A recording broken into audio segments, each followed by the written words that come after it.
Good evening. Welcome to WandrinDutch. Tonight I've got the pleasure of interviewing Joe from Escape Studio. It's a solo studio in development. Well, developing Song of Iron at the moment, which has been given the opportunity to work with the ID at Xbox program. How are you doing, Joe? Doing good. Thanks for having me. That was exciting. Yeah, no problem. I've seen quite a few people, obviously seeing your game come out the other day and really interested to see kind of learn more about it. I know Jez from Windows Central, I think, is very keen to speak to you as well. So Yeah, I'm excited about yeah, that'll be a good interview. Jez obviously does a lot of good work for Windows Central, so you'll enjoy that one. Again, thanks for taking time to come along and speak to me about your game and project, especially such on short notice. I think I just tweeted you out, and Yes, within sir. within minutes you jumped along and you were like, "Yeah, definitely up for that." Yeah. So we got it sorted relatively quickly. So thanks for that. But we will dive straight into it. First of all, my kind of keen question is what is the development process like on a solo project like your own? We've seen Man. like solo projects, especially very recently. You've probably seen it yourself by that Chinese studio FYQD doing Bright Memory Infinite. Yes. How cool is that looking? Extremely cool. I know he mentioned as well his development kind of process, of course, does implement some sources externally. I think he's got a little bit of help with sound and things like that, but the vast majority of his development's internal.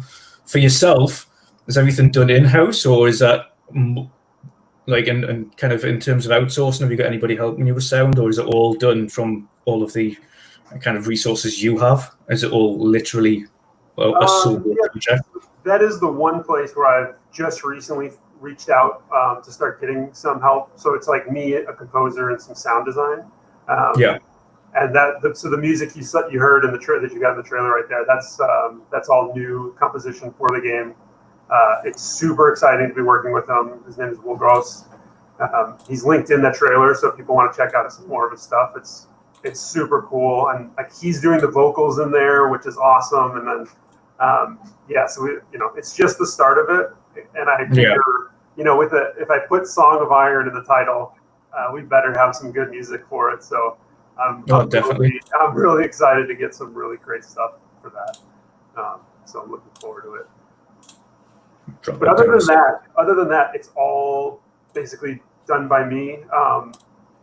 There's some assets from marketplaces, a lot of the environment stuff. There's a lot of Quixel mega scans, but characters are 100% built from scratch, animated and rigged by me. I do like all the layouts, of the levels. I do all the code for it, all that kind of stuff. It's all done by me. So. It's a fun process because you get to do whatever you want, and the vision of the game I think stays much more clean when you're doing it by yourself. I think that's one of the big issues that AAA studios can have.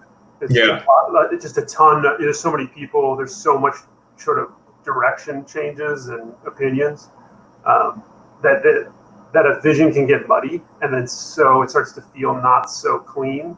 And I think that's why you see some really amazing stuff out of indie game developers, because there's not too many people messing up the concept, right, if you will. Oh yeah, for sure.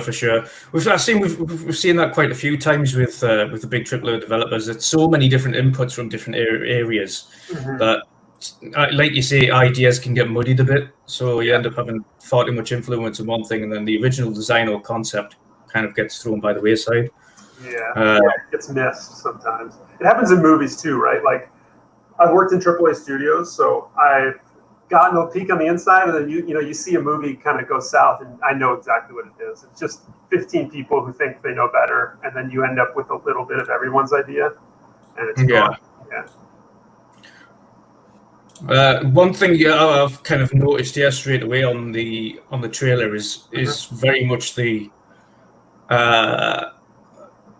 design of the characters as well is very much more true to Viking lore. In terms of the history of the game itself and how that game is built, have you took more of a historic view on how you're creating the world as well, and going very true to the mythos of kind of Norse mythology and lore, etc.? So I want to represent the culture the right way, but it's not going to be. It's not like this isn't happening in Norway or somewhere. This is a different universe that's just going to really heavily reference the Viking culture and stuff. And I want that to be as true as possible. I've always found that there's way more interesting stuff in reality than when we just make it up from like one image of a thing from our heads. And so I want to grab as much real stuff as I can. I mean, weapon scale, types of shields, what they're wearing. Just it should feel as real as possible, and I think that will ground it all a lot better. I'm still playing if I want to use Thor and use Odin directly, or if I want to kind of like muddy it up a little bit and name them slightly different, but have it obviously be those guys or whatever it might be. But it should feel super true to that vibe either way, I think. Yeah, I suppose one thing you've probably noticed this yourself, and not just in kind of TV shows that are like Vikings, or even as shown recently in the trailer for Assassin's Creed Valhalla, the original trailer that they put out. Characters like Thor and Odin weren't necessarily actual god figures like you see in the Marvel universe, where they've got big hammers and they're like, but like more kind of appear very subtly in day-to-day life and kind of walk around. But they're these beings that everyone's like, still don't want to mess with. Right. Is that something that you would probably implement, something more akin to someone that kind of just creeps out the shadows and just appears and everyone's like, we know who that is. We don't want to mess with him. Yeah, in this world, the gods have come, people have seen them. It's rare, but they're there. And so this is sort of directly inside of that mythos world. They walk among the people, they take people to the hall, the forever halls, and the Outer Valhalla or whatever, I'll call it for mine. But that stuff's all real in this world, yeah. Happy days. Yeah. Like I say, the whole Norse Nordic Viking era, the historic kind of era, has been seen before in gaming. Especially, obviously, the biggest scope one everyone knows, and I think even yourself will have played, but God of War in 2018. And obviously now Assassin's Creed Valhalla in the big AAA kind of section of development. But there has been a lack of viewers, really, in my opinion, anyway. Obviously, it doesn't go for everybody, but a lack of independent developers that have really captured the feel, history, or mythos of Viking or Norse era very well. To me, there's been a lot of more top-down kind of indie development Viking games. But even then, they haven't really explored or even really taken advantage of kind of all of the stuff that comes with the whole Norse mythology or feel of how kind of Norse lore goes. I think that's one thing that stuck out to me is your game, at least from what I've seen so far, and obviously I can't wait to see more. From what I've seen, it's the weaponry, the armor, the shields. You haven't fell into the trap of putting pointed horn helmets on, like a lot of people do. Because we know, I think you know as well, if you're probably doing your research, but that's more of a kind of a picture of Vikings from years ago that it necessarily hasn't been found to be true at all. Never wore helmets. The bullhorn helmets, no way. I really want to avoid kind of any of those mistaking cliches. I would way rather be true to the whole, what was worn, all that stuff. I think it's so much more interesting to be true to it. And there's so much more to it. And it'll be so much less shallow that way too, right? I mean, if all those enemies were running around with horn helmets and stuff, it just screams, not genuine, More like a cartoon from years ago. Yeah, exactly. So I'll avoid that stuff at all costs, and I kind of I keep, people will tell me when I'm doing it. I'll get a comment or something, and I change those things as fast as I can. And there'll be things where I'm going to break it a little bit because gameplay will have to be important and all that kind of stuff. But as much as I can, I'm going true. And I always try to start from that position too. And then I'll push it a little too far, but but I would way rather start kind of simple and then add stuff than go the other direction. So. Oh yeah, most definitely, most definitely. I've got the pleasure of working with the company that, well, I'm ambassador for the company that does all of the props and things for History Vikings. Nice. So I know if you were to implement true Viking clothing into a video game, it wouldn't look flattering at all. So I wouldn't recommend. Yeah. All these baggy like MC Hammer pants and things all the time. Well, we can make everything a little more fitted, maybe, but no, I mean, what inspired you to go down the route, especially for you? It is your first solo project, isn't it? Yeah, it is my first one. What inspired you to go down the route of Norse mythology adventure game, like action adventure, for your first solo project? Yeah, I think so. I kind of started with just wanting to make a fighting game fairly simply. I think Nidhogg was one of my early inspirations of just their combat in Nidhogg is super simple. If you remember the first one, I mean, it was just these tiny little sprites. They ran back and forth throwing swords at each other, and it's sort of like a party game almost. And I was like, if I can make something simple like that, I'd be really happy. We'll see where it goes. And it built from there, and I was like, I took the Viking route just because I think I was probably watching Vikings at the time. You know, Game of Thrones was still cool, maybe a little bit when I started. So I had a little hope to it, and so I just sort of started gearing it in that direction. And it just kind of built on itself. There wasn't a moment where I thought to myself, I'm going to make a super hardcore Nordic, side scroller. Yeah. It really just started with, can I make fighting interesting? And then it built on it. I started with an axe because swords are really classic, I guess. And I thought I'd start a little bit different. And if anything, that was what did it. It's like, well, if you have an axe, you need a shield, and then I might as well make it a round shield. And I suppose the benefits you've got of that as well, though, is there's so much that you can go, so many, especially in kind of Nordic/Norse, there's so many different avenues you can go down in terms of weaponry used, or the armor that they had on, or the shields that they used, the type of shields or the paint work that you've got on those shields, the clothing that they use, all of the different enemy types that were involved, whether or not it was their own kind, or whether or not it was the Brits, or whether or not it was Europeans, or mythological creatures, or bears, or wolves. Literally, I suppose the possibilities really for you are endless, and kind of what goes into that game as well, in terms of enemies and things like that. There's so much depth to the lore, right? And there's so many different interpretations of it, so there's all this great material to pull from. And I think, for the first game, it's probably going to only draw a really small amount from that. Like, I'm trying to keep it simple. I want to release it on a schedule that makes sense and isn't ridiculous. Yeah. And so that just opens me up. I really want to keep going with this world that I'm working on. So hopefully that just allows me to have a huge runway of sort of stuff to build. Oh, most definitely. Look, honestly, the world so far looks really intriguing. Obviously, I've seen quite a few bits on the trailer so far. See if it runs a bit better now. Seen a few bits on the trailer so far. Of course, you see obviously trolls and things like that, and giants. But if you have a look back again at the Norse lore, they believed in the land of the lions and things like that. So the giants, sorry. So it was really that. Obviously, to them, the land of the giants was more these hulking big men, these actual giants. But of course, that's where the mythology comes from. More land of these hulking huge warriors. Yeah, it's always building on itself, right? Yeah, exactly.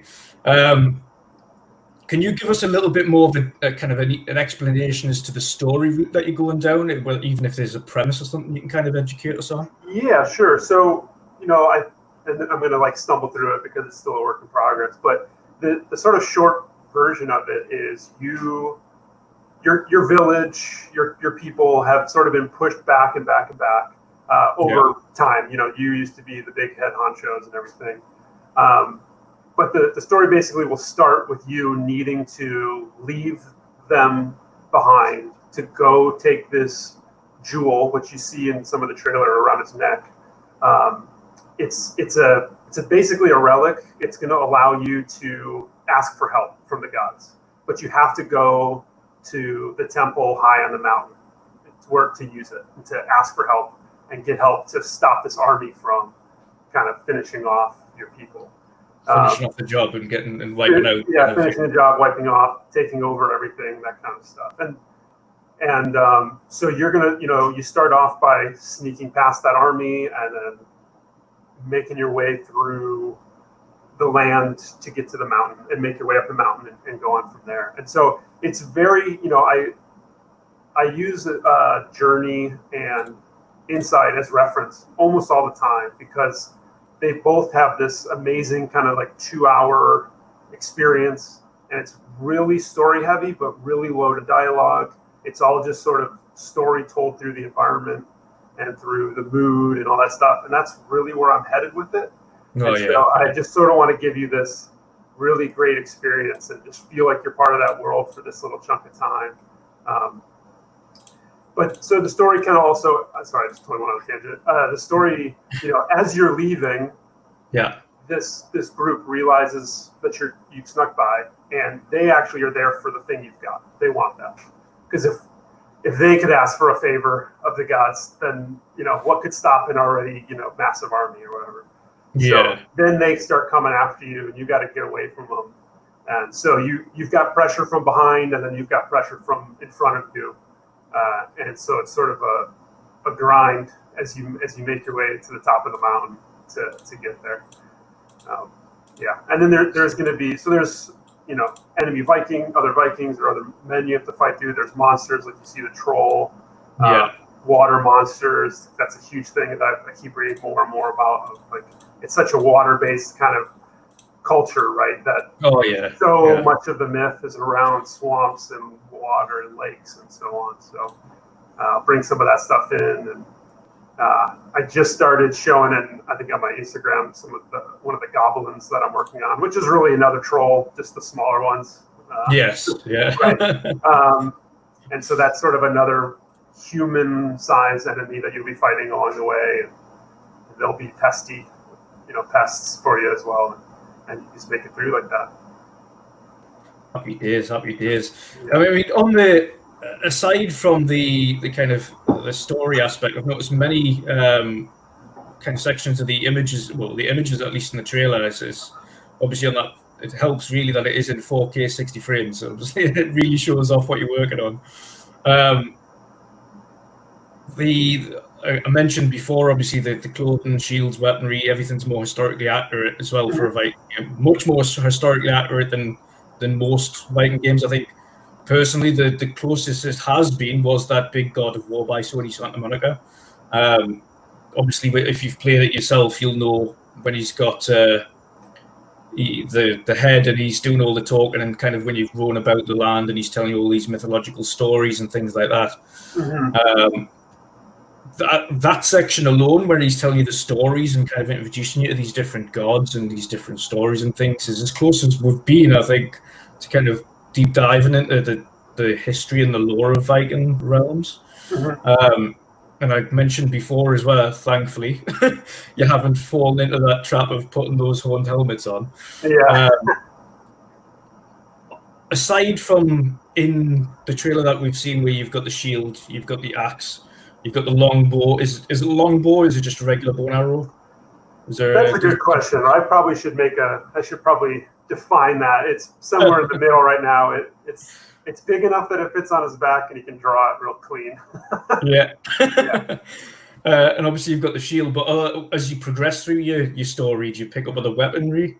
Or is there any other shields or anything like that? Or so I think one of the things I think is actually unique about my combat that's maybe a little different than like God of War for sure, and a lot of others, is you're not going to be hanging on to your weapons very long.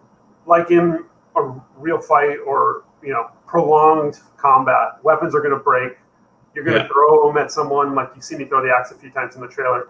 They're going to catch it, or they'll catch it on a shield or something, and then you've got no weapon, and so you can kick them. More like a real fight. More like a real fight. Yeah, I want you to kind of feel like you are in a brawl in a bar, and like you hit them with a chair, then you step back and you punch them, and then you drop kick them and you pick up another chair or break a beer bottle over their head. And it's just, the whole thing will be about just using the weapons and spending them, and then grabbing whatever else is around. I suppose that's what comes in handy when you're throwing that, and then your double kick comes into play, which we've seen.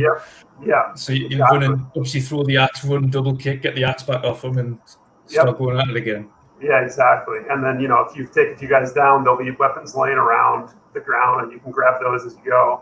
And so the weapons won't be much different. Like, you won't have a +10 sword or anything like that, because I want you to not worry about it when you're playing. I just want you to grab it, hit people with it until it breaks, chuck the handle at them, and then pick something else up. A lot of the progression is going to come in gear. You're going to find, so you're going to, more in the realm of like a Mega Man, where you find the boots eventually. You eventually find the the gauntlet, and then you just have it now. And building up to sort of the top level guy by the end. And those are the things that are going to give you the flaming axe and the lightning arrows and all that stuff. So that's going to come with your gear. And then you can just grab whatever you want, flame on, and keep going. And you don't have to worry about losing it. Yeah. Good. Yeah. Well, obviously on the note of the flying 2-footed drop kick, is there any other special moves that he kind of obtains throughout his adventure? Yeah, there's going to be stuff along the way. Most of it's going to come through the gear, where you'll get like the fire sword, or the ability to turn your hand weapon into a flaming weapon or lightning and stuff. My hope, though, because it is supposed to be shorter, is that I'm going to give you pretty much everything pretty early on and teach you how to use it, and then give you puzzles to like enemies that are harder to use in certain situations. So you've got to kind of use all the different stuff. I want to, for the bar room brawl feel, I don't want to like introduce combos over time and suddenly you're doing all these crazy flips and spins and stuff. I just want to keep it really raw and really clean and just let you go at it against these guys.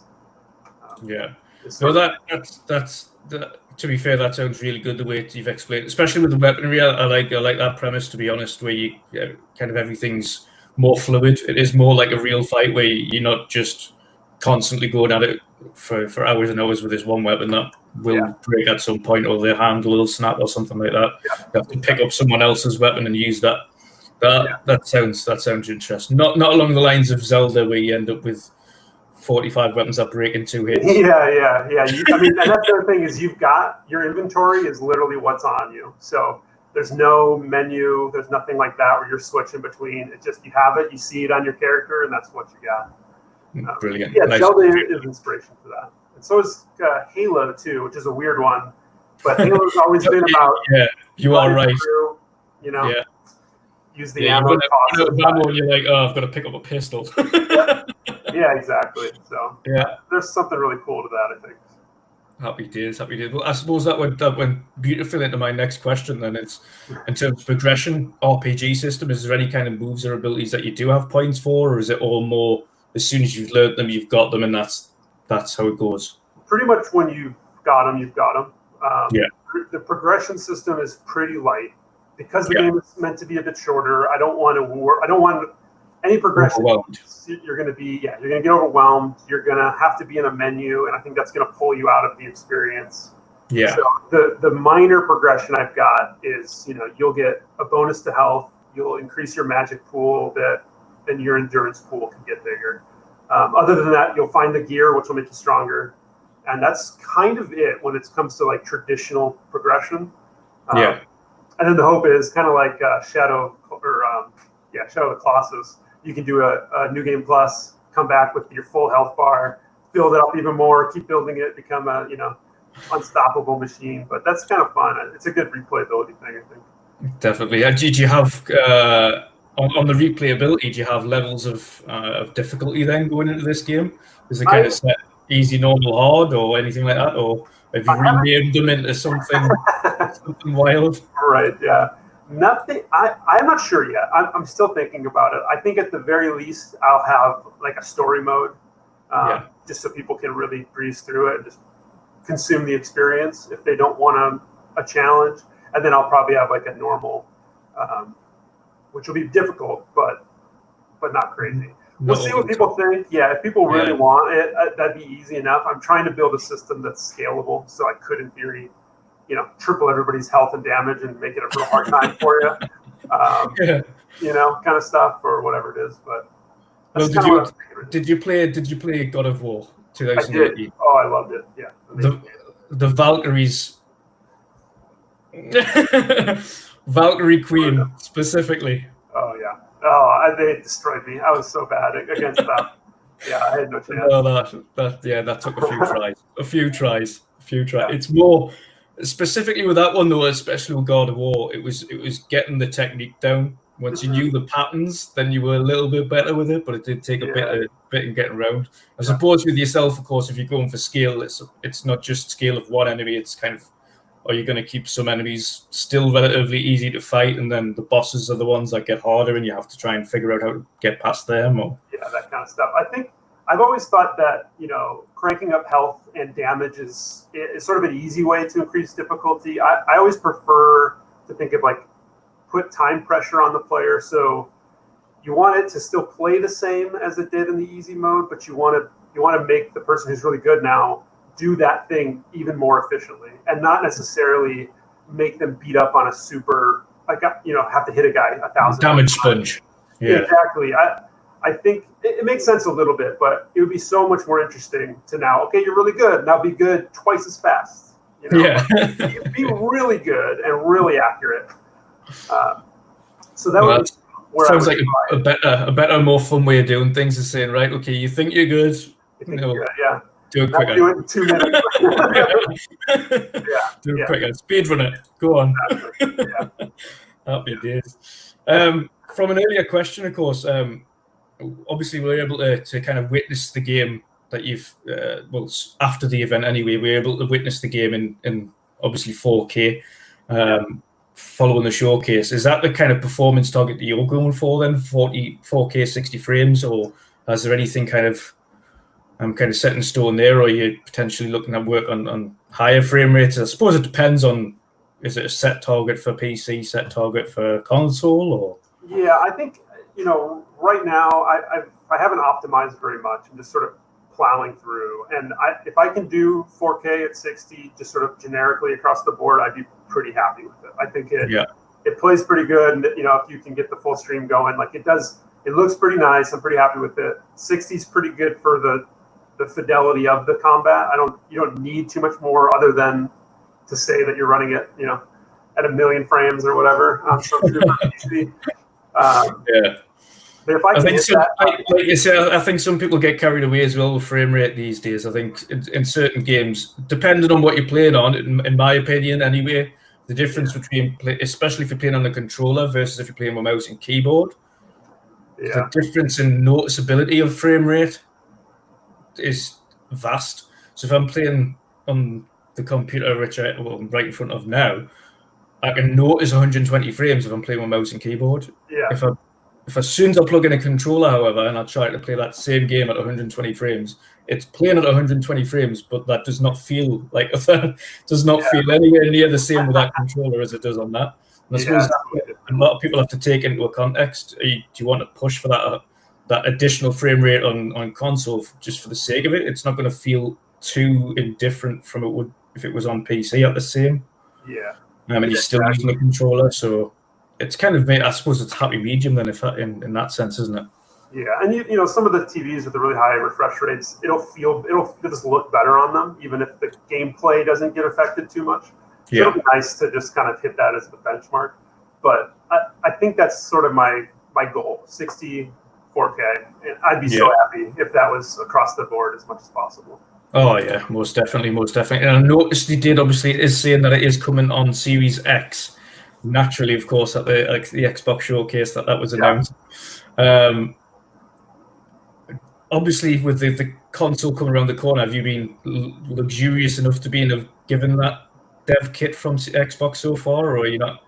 I don't have one yet. I just got in with the team, or the Xbox at ID. Oh my gosh, I said whatever. ID at Xbox kind of group. Yeah. So I'm just sort of getting into all that stuff with them. But I'm not worried about like making it work really well because I'm using a way underperformed PC compared to what they're talking about. So right, yeah, it should be totally fine. Yeah.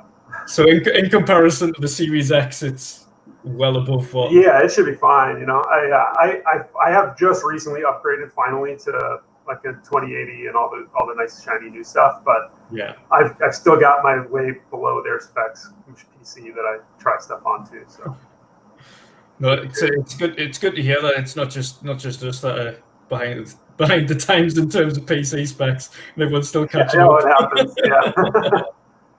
Yeah. No, that's good. That's good to know. Have they give you then a rough kind of guideline as to what specs are on the Series X, or at least more of in depth than what we would know? So at least you know what kind of you're aiming for performance wise. Yeah, I know little bits of stuff, but not a ton. And I'd get roasted if I went into it too much. But I'm happy with it. I feel good about where I can land the game with and stuff. And it'll just be, for me as a solo dev, it's just to be about how many features I can really utilize with the time I've got. Yeah. You know, I think the type of game I've got, I can hopefully utilize almost all of the stuff that they're working towards. It'll just be about how much I can take on. What do you find then on the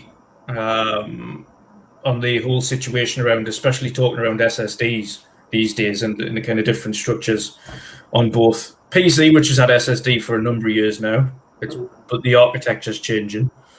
Then you're starting to come into the next consoles where we've got PS5 with their variant of SSD, which is just absolute brute force and speed.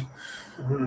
And an Xbox who are going, no, we're just going to stick around this kind of good mid-range, but we know it can be faster, but we're not going to force you to do that because we've got a storage solution that's a little bit different.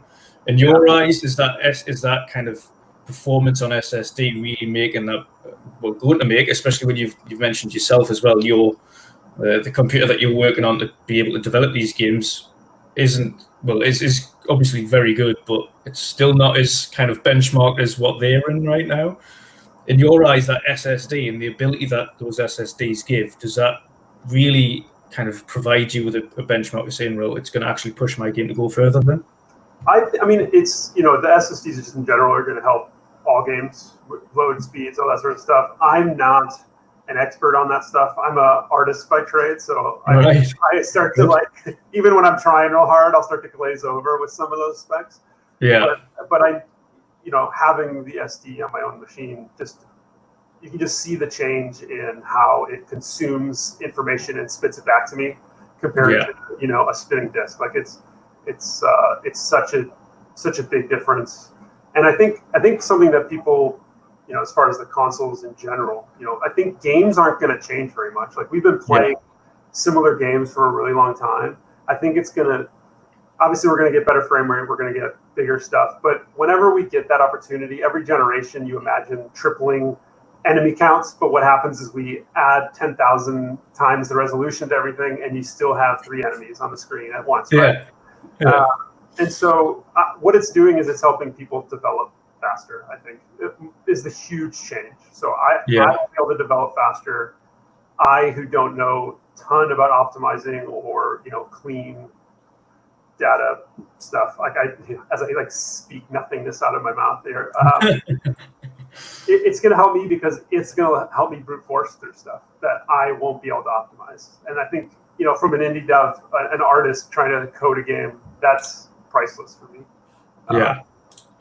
I suppose one thing, like you say, the key thing that comes out of that is A, it helps the developers develop faster, and B, the games that are being shown, or at least the games that are being developed now, it's more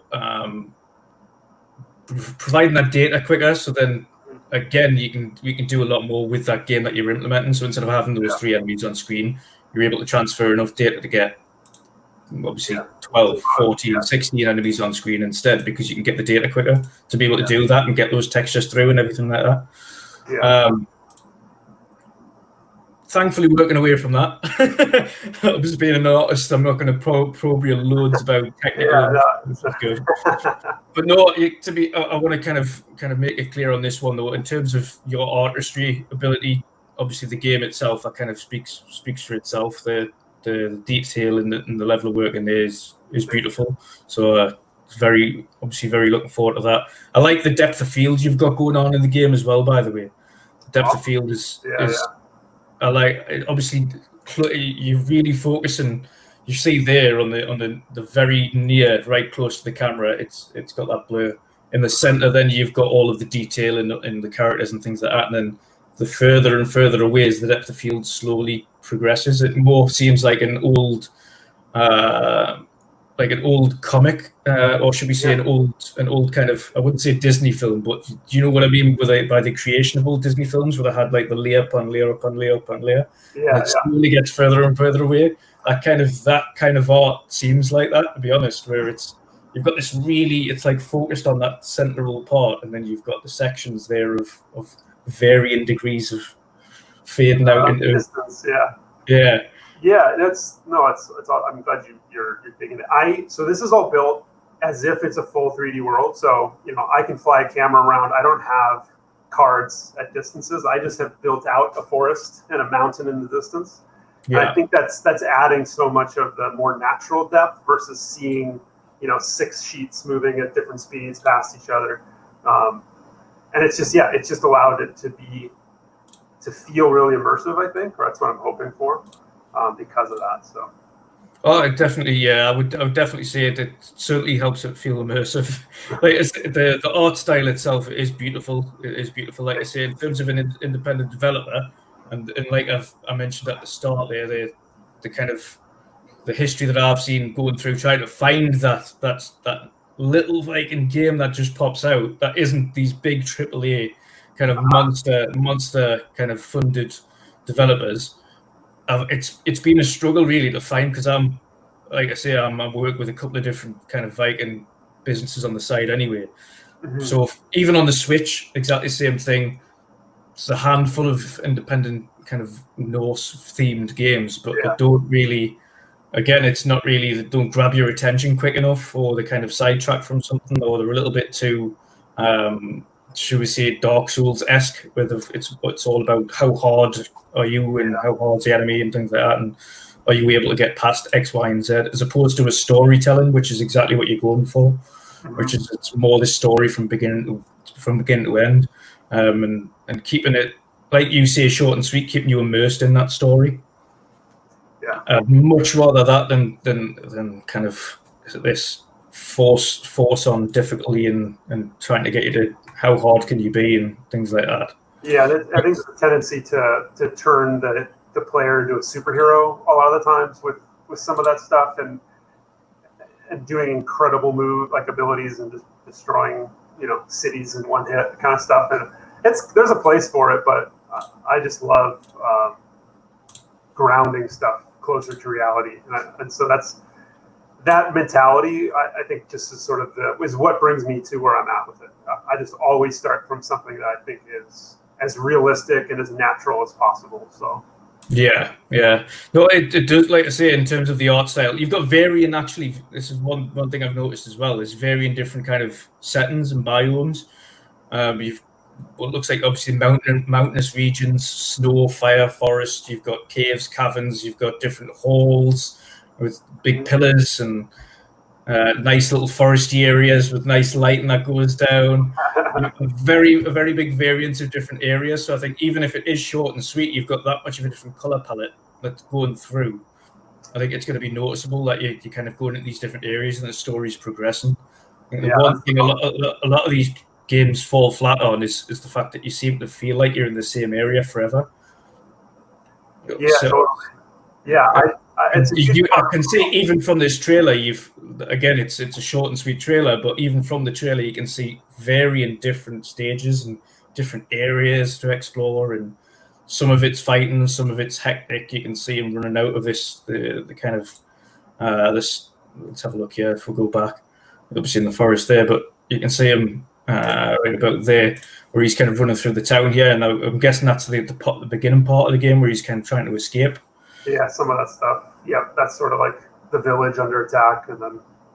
Yeah, and then you've got the mines there. That kind of don't take this an offense, but the mines really just reminds me of Lord of the Rings. Is that where that's come from? Yeah, I mean, I love the Lord of the Rings, so it's inevitable that you're going to go there. But it's just sort of exploring. Some of the stuff is just pure exploration, and those will probably be goblins in the final game, but because you will be in caves and there'll be cave the trolls in there and everything. But yeah, it's just, I think along the lines of the journey stuff that I'm so inspired by, seeing things change and feeling like you're moving through from one place to another, and that's the progression of the story. Is the environment, right? And I'm trying, my hope is to have minimum to almost no dialogue if possible. And so if I can tell the story through the environment as much as I can, that's just going to help with that goal. And I think it makes the world feel more real. Like you said, if I was just in a forest the whole time, it just sort of, it gets stale, and it's all about pacing, and I want to tell the story through the environment.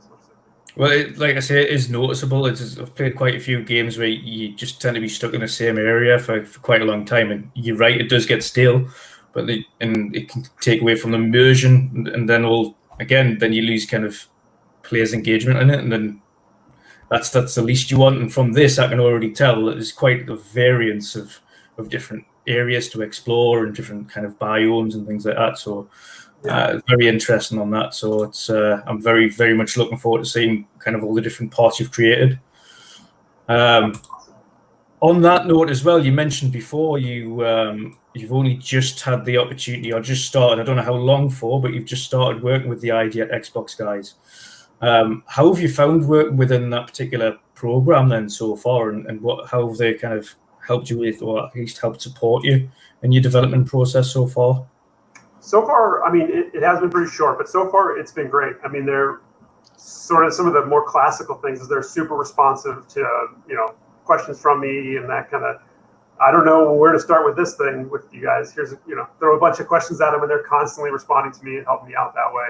Obviously, it's crazy big for my project to be in the show, the showcase pre-show and stuff, because it's already getting more attention and it gets more people's eyes on it. Yeah. So, right off the bat, it's hard to be upset in any way about that. Otherwise I'd be still squandering on my own, hoping that people see my tweets and stuff. So yeah, only at this point, only good things to say. No, that's good. That's good to hear. To be fair, I think this is one thing that there's quite a lot of people have been asking for, and it's quite for quite some time, is more work with IDs, with independent developers across the board. And I think Xbox, especially over the last few years, with this Idea Xbox program, have really been trying to implement that and trying to push it forward. And every big event that they do, they have either an Idea Xbox kind of reel of all the different games that they're bringing through, and all these different smaller supporters and smaller developers. And I think even seen that on the main stage of their show, they've got this new independent developer doing a very, and it's the newest one that I've seen. I haven't seen anything like it. And if you watch the show yourself, you've probably seen it yourself. Was that kind of where they've done the drawings of the characters and they don't really move throughout, but then in the background, right. You do? Yeah, I saw that. That looked really cool. Yeah, it was in terms of art style, it was so different to anything I've seen. The way it's designed kind of caught us off guard when I seen the 3D implements in the background as well. I was like, okay. Yeah. I'm interested in what that's all about, because it is gorgeous. That must have been so hard to do that for an entire game. That's so much art. Oh god, yeah. Well, you even seen them. It was like one painstakingly going over for hours on end, and they've got to do that for every little scene as well. It's I wonder how long that game is if they've got to do that. I feel sorry for the single artist. I bet they love it. I hope they love it. Oh god, yeah. Well, no doubt. If, like you say, it's yourself, you're an artist, so you love getting into it and developing the game. You see it as more of a game than developing in the first place, which is always a good thing to hear, because you obviously love what you do. It's amazing. The design kind of process for yourself as well, in terms of doing the art side of things. Have you always been an artist? Is that something that you've? Yeah, I went right out of school I went to university or college for game stuff, and it was a program that kind of taught you a little bit of everything, and I latched on to animation, and I just went from there. And right out of school, I started at Big Buck Hunter, like I told you, before the show started, which is a hilarious, little retro kind of thing. And then I've been animating in games ever since, and that's been almost 15 years now, I think. And I've never just animated. I've always sort of gotten myself involved with the design of it, trying to figure out how I could make animations that serve the design better, that would serve the player better. And then that just led to me wanting to make my own, because I would disagree with someone, inevitably, as opinions on art will always do. And I just kind of kept going from there. And I just keep dipping my toes into the more technical side of stuff, and messing around with Unreal for forever now. And finally kind of pulled the trigger to try it on my own. Copy. So is this the development progress completely new to you then, in terms of getting a kind of away from the artistry section and go more into the hard development of and things like the coding and the Unreal Engine? Is that new to you, or not totally new? I've never coded before, but I've done a lot of scripting. I couldn't quite tell you the difference between the two, but an engineer definitely would explain to you why I'm really bad. I've butchered that, but so I've scripted a lot off and on. Some of the engines that I've used in the past were very script heavy, so I've always had to go in and understand the system really well. But this is the first time I've ever had to kind of be an architect of a system and design and understand how that's going to scale across a game, and then go back and redesign it because it didn't scale across the game, and really from a fundamental standpoint, like understand some stuff that I've never understood before. So that's been pretty tricky, but I use blueprints through Unreal, and that's a very artist-friendly way to code. And I wouldn't be able to do this without that. So that's just been sort of the best thing, and one of the reasons I was with Unreal and using Unreal. It's incredible. I've seen. That's why it's so widely adopted, I suppose, though, as well, isn't it? It's so many people use it because I suppose it's so user friendly, and this transition from UA4 to UA5, I suppose. Obviously, your game's coming out in spring 2021, so I don't know whether or not you're going to get the option or the ability to kind of transition into that before it releases. Yeah, we'll see when it comes out, or like if they do some demo builds. I don't know. I mean, I think I can do most of what I want to do without it. I think it would maybe just be fun to have it on there, but I don't know how much good it will do me necessarily right off the bat. Especially that late in development, I don't know if I could use some of that power in the way that I'd want. But we'll see how it goes. I think it's probably safe to say that I'll be on 4 still when we launch, but I don't think anyone will know the difference, especially at the indie level, like of what I'm able to do. I don't think. Yeah. Well, to be fair, if you have a look across the board on what's been done on Unreal Engine 4 across the years, even so much recently, I like varying art styles up and down, especially throughout gaming. And one of the art styles that stuck out to me was that Octopath Traveler on Switch. And if you've lived art, obviously that's a game in terms of art style that's absolutely beautiful, but it's a pixel game. Mm-hmm. Primarily, it is all pixels, but the way they've designed that game on Unreal Engine has just been insane, and that looks so different. So it's a gorgeous game. But again, like you say, on the independent side, it's not good. I don't think you'll be able to implement all of the features that you're going to get, especially things like Lumen and things. I don't know whether or not that you're going to be able to tell, really. Yes, it'll depend on the game and the art style. There'll be some that'll, like Lumen will be the center focus of the game. Yeah. And that'll be really cool. And some just won't need it, like the 2D pixel stuff. They won't even need to touch that at all. Yeah. No, that's brilliant. Now, obviously, the key thing that we're looking at, and we've got a kind of rough timescale here, is spring 2021. Mm-hmm. Have you got a more refined timescale in your head as to when we can get our hands on the game? The June area for me is kind of like my target, and then we'll see how it goes as I get there. I would say a day it would be almost useless. Like I need to get closer, and all my predictions of where I'd be at every 3 months are lining up. Yeah, okay, cool. I'm set for that. Hoping for June. Hoping for June. Happy days. And do you have, I would say, any inclination, and well too early for this question, but fingers crossed. Obviously, this goes well for yourself. The game really kicks off and takes off for your first solo project.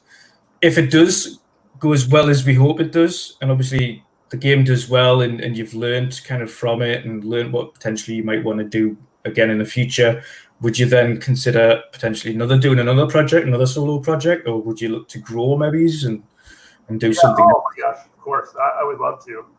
Like, I think the world I'm working on right now is really interesting, and I would love to expand upon it and see where I can take it. I think the goal, that's the plan, that's the hope, is to have this be enough of a success that I can keep going, and keep building stuff. And I would want to stay as small as I can. I think that's a very fun way to build something. I don't want to become a huge studio. That's not the plan at all, or the goal. It'd be to just keep I can do this by myself, in my spare time right now. Just going full time would be amazing. Yeah. And, well, to be fair, if you have a look across history, some of the best games that have come out in recent history have been by some of the smallest teams you can see, whether that be a one-man band or Ninja Theory when they first released Hellblade. That was only 10, 20 people? Yeah, so it wasn't a major studio, but the amount of work they put into that was ridiculous.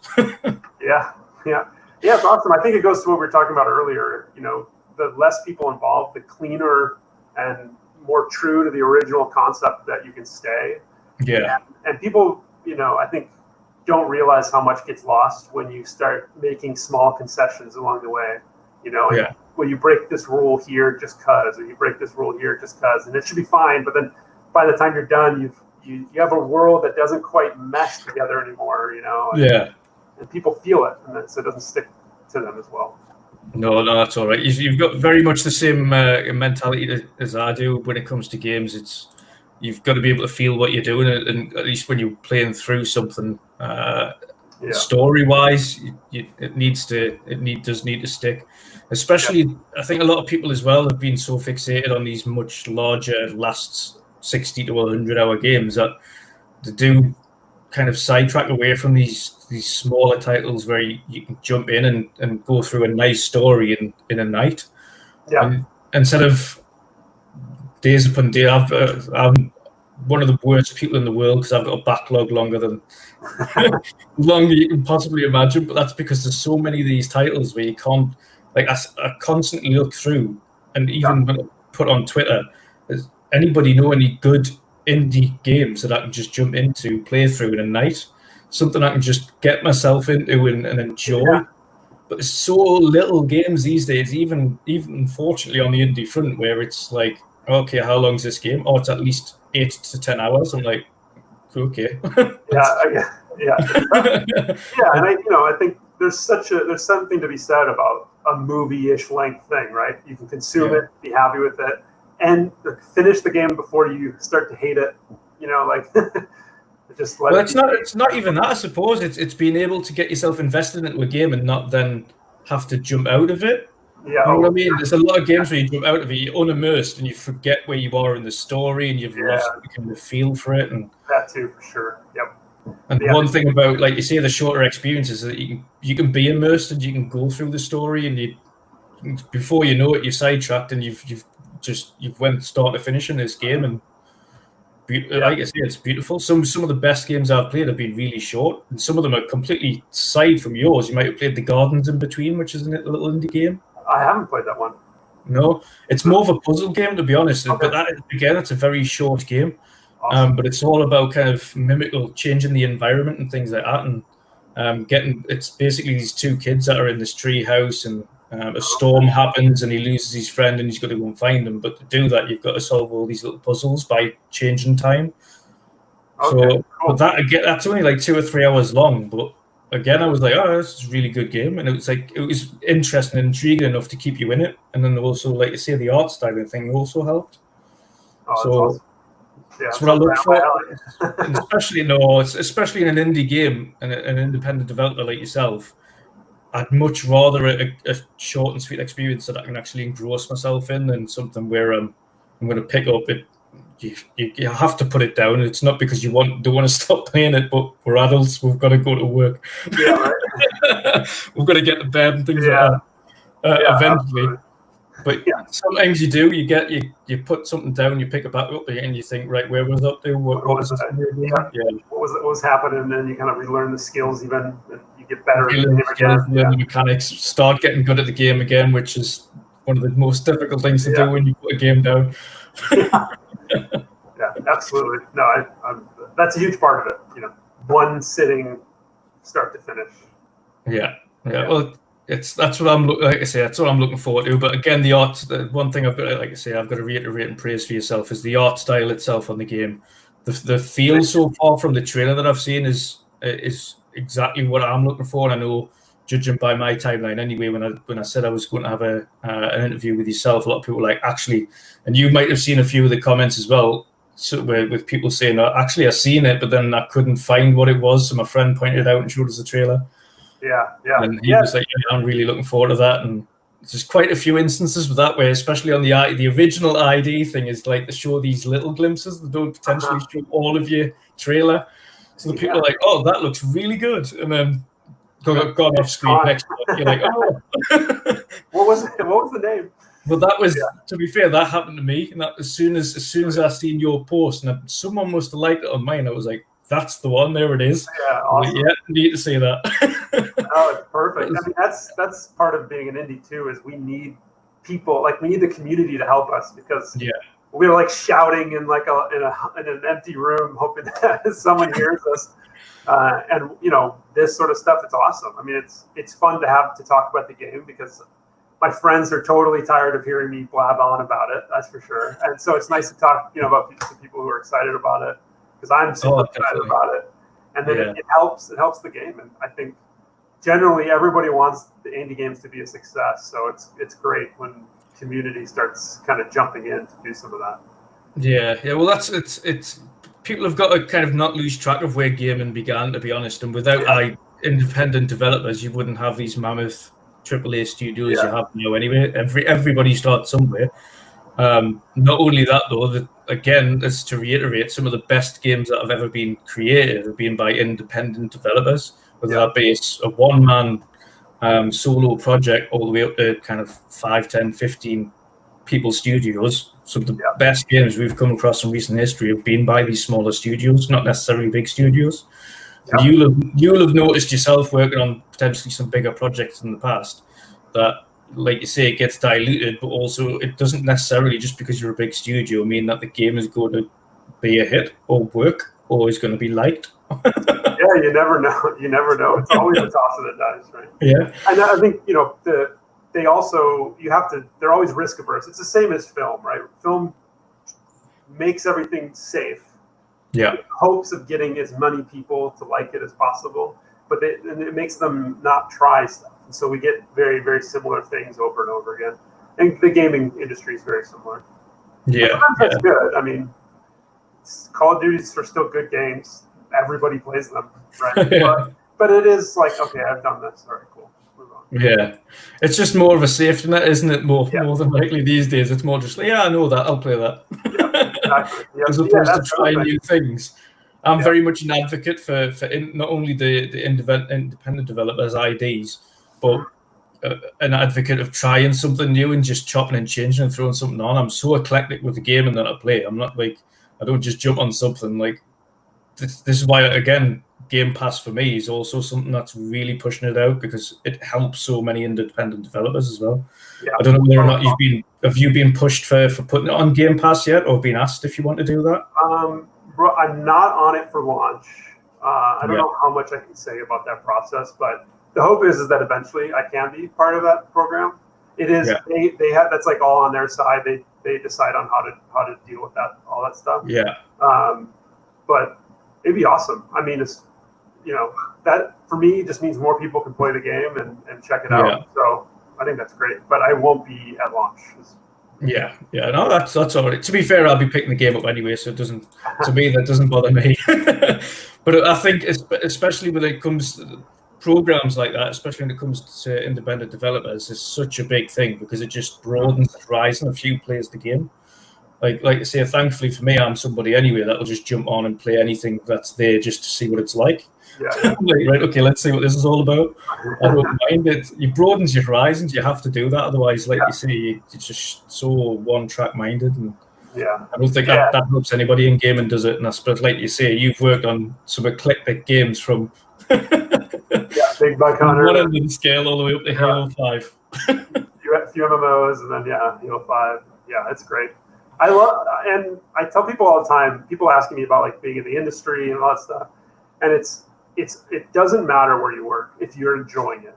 And so I've had some of the most fun on Big Buck Hunter I've had in the entire industry, because it was this small team and it was super funny. We were making a goofy game, and and then we just had fun, and that's sort of one of the best parts about being in the industry. Yeah, I suppose a lot of people lose sight of that as well. You got to have fun, especially with like the game itself and making the game. Sometimes working on a light-hearted game, like you said, like Buck Hunter. You got to. It's going to be light-hearted. It's going to be fun. It's going to be silly, and you're just going to have fun with it. Yeah, and you get art side. I mean, everybody will get emotional when decisions are being made about the game you're working on, but you get so invested in it, you have to be able to like let stuff go, still go and have a beer with everybody at work and stuff, and have a good time. And a studio that encourages that is the best place to be, whatever the game is you're making. So that's always good. That's always good. Well, I think I've kept you long enough anyway. I've been on an hour now. Thereabouts. Quite fast, yeah. Time flies when you're having fun. Exactly. But no, thank you very much for joining this evening. It's been an absolute pleasure and an honor to have you on. Thank you. Obviously, not just myself, but obviously many others are really looking forward to playing this game. I think you've seen on Twitter as well the amount of people that were quite excited that I was just having you on to have a kind of speak about this. But also people that were kind of saying, actually, that game looks awesome. I kind of want to know more. So no doubt they're really looking forward to kind of seeing you when you come onto ID at Xbox next year as well. Obviously, before we go, can you let everybody know kind of where they can find more about the game, where they can kind of pick up more information about the game throughout its development and things like that? Sure. I'm on, and you can see it on their Twitter, YouTube, Instagram. I've got a Discord up. You can find basically anything on my site, which is songofIron.com. It'll link you to any one of those, whatever is your favorite one. If you just Google Song of Iron, it's pretty much the only thing you'll find on it, the first couple things. I mean, whatever you guys want to help follow me on or share with friends, I mean, it's awesome. Like we were talking about, you miss it that fast and then it's just gone and you forget about it. Oh, definitely. Well, like I say, thankfully, not only me, but Jez at Windows Central is going to be jumping in a conversation with you. So no doubt you're going to be getting quite a bit of. He's going to be asking a little bit more in-depth questions than I will, no doubt. This is a great warm-up for him. Thank you. Most definitely. No, you're very welcome, and like I say, thank you again for coming on. Yeah, absolutely. Thanks for having me. No, that's no problem at all. No problem. Well, thanks to all the viewers as well that have come on tonight, and obviously all the different questions I've seen there in the chat, and all the different points that you've put across there. Obviously, I'm WandrinDutch, and obviously special guest there, Joe from Escape Studio, and obviously his game Song of Iron, which comes out roughly spring 2021, with the hopes of being out in June 21. So fingers crossed on that one. We'll get our hands on it there. Lastly, I'm going to be back on again for my own podcast this Wednesday at 8 o'clock GMT, which is 3 o'clock EST.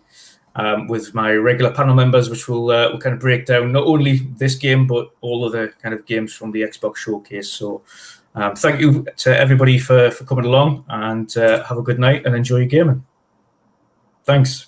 Thank you.